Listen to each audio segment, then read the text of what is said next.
Hi, it's me again with Corel tips and tricks. Kind of part two of this pattern that a viewer or subscriber sent me.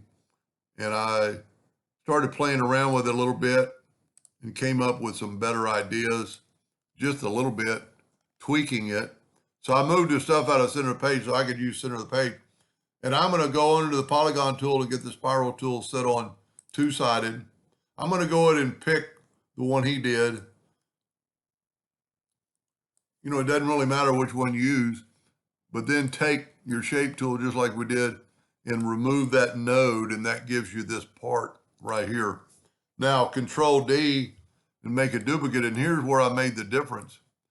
To save a little time, we're going to rotate that 45 degrees, Control D, Control D, Control D. You know what? Even more time. Let's do that. Let's see if we can't even save a little bit more time. If you remember, if you watch part one, we deleted some lines. So let's take our virtual segment delete key and delete that line. Then we can delete this and we can Control D and alternate C. Alternate C is a macro that I helped invent that puts it in the center of the page, and it works on anybody's page because his page is smaller. Now we're going to rotate it 45 degrees. And see, this time we're not going to get that extra line that we had to delete. I deleted them the first time as a group. So I'm going to group them together. I'm going to hit P, put it in the center of the page. And then I'm going to Control D and do just like he suggested, make it 95% and rotate it 5 degrees. And then Control D again. And you could actually go more, 4 times this time. But now you can see that the lines don't have to be cut. They're already where they should be. And then take this line and make it something thicker than a hairline. That might even be too thick. You forget how sometimes you're working small. And we could go ahead and, you know, if we're going to do this, we don't have to make it object. We can keep it a line. So let's go ahead and group that together, Control G. I'm going to hit P just to make sure. And then I'm going to draw a square box, and I'm going to hold down the control button. It really doesn't matter where you put it, but if I hold down the shift key, it will grow from the inside out. And then we're going to take that, all of it, make sure you've got 2 objects selected, and we're going to intersect that. And what that did is gave us a square. Let's go ahead and make this thing yellow now, because it's a line. We can right click and make them yellow. Let's go ahead and make it 2 inches.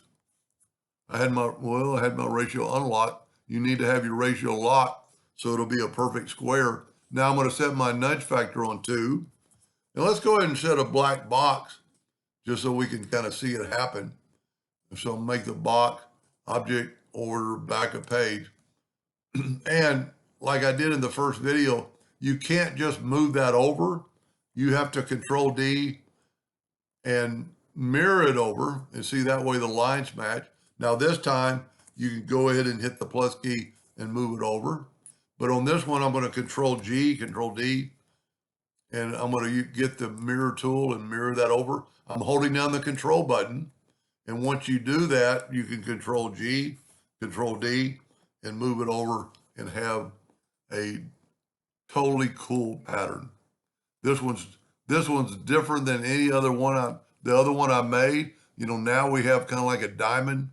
We have a middle diamond so we have some blank spots. We have little bitty lines on the outside that kind of make it pretty cool. And this is what I was looking on this spiral pattern, every other one. And something I've always learned, especially I do this on the icon so it'll show up. If you will just Control D like twice, look how much brighter it is now. Whoop. I didn't mean to move that. I meant to hit P to put that in the center of the page. Let's go ahead and group this together and hit P and see how much brighter it is. Anyway, I hope that helps somebody someday, and thank you for watching.